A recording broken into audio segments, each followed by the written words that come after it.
of like, joining a different family, like gangs and everything, and turn it into a different type of, let's put it like this, economical base, and getting paid doing drugs, selling drugs, and we just destroyed our community. We turned into like what I like to call in my book, community terrorists, terrorizing the community, terrorizing our older people, terrorizing our women, our children, and the book just made me realize that if we go back to that, and us older gentlemen like your father and myself come and keep doing what we're doing, trying to get this community back, we can get it back. And that's what it is about, community leadership.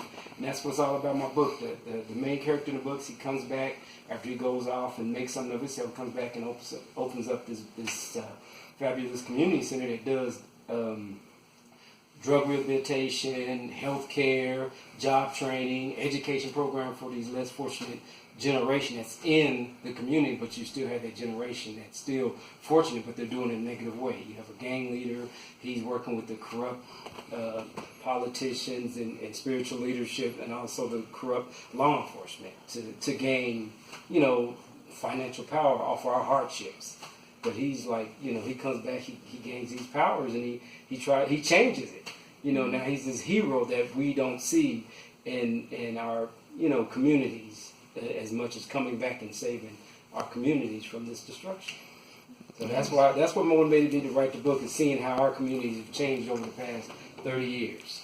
It's really changed a lot. How long did it take you to write the book? Oh, baby girl, it took me 2 years. Yeah, I didn't think it wasn't easy. Rewriting, talking to my editor, talking to the book designer, talking to the formatter, having me change up everything. But the one thing they said, story's great, get it out there, it needs to be told. It's an original, story that people can, grasp to and understand from 16 to 60. That's what they said, because they're all going to get this. And they like the way I use the elements of old school hip hop, electro hip hop. We used to break dance to. I can name some of them. Let's see, the Johnson Crew, Soul Sonic Force, Africa Bambaataa. All those guys, we used to have our parties and have fun with the old school hip hop. I'm bringing it back with this hero that uses that element and that musical drive to fight these negative portrayals of his community in the book. And the way I wrote it works. People got it. And these people I really look up to, that told me, man, that's a great book. Because they would tell me, oh, man, you need to go ahead and, work on that some more. Don't take another 2 years. But they said, man, get this out there. And that's what I'm trying to do. I don't care if one person comes or 100, just long as somebody reads it and gets it and then pass it on.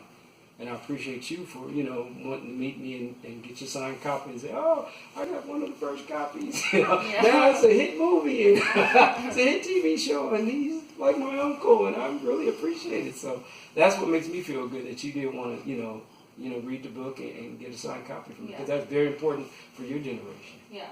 Really. Thank you so much again. Hey, no problem. No problem. Thank you.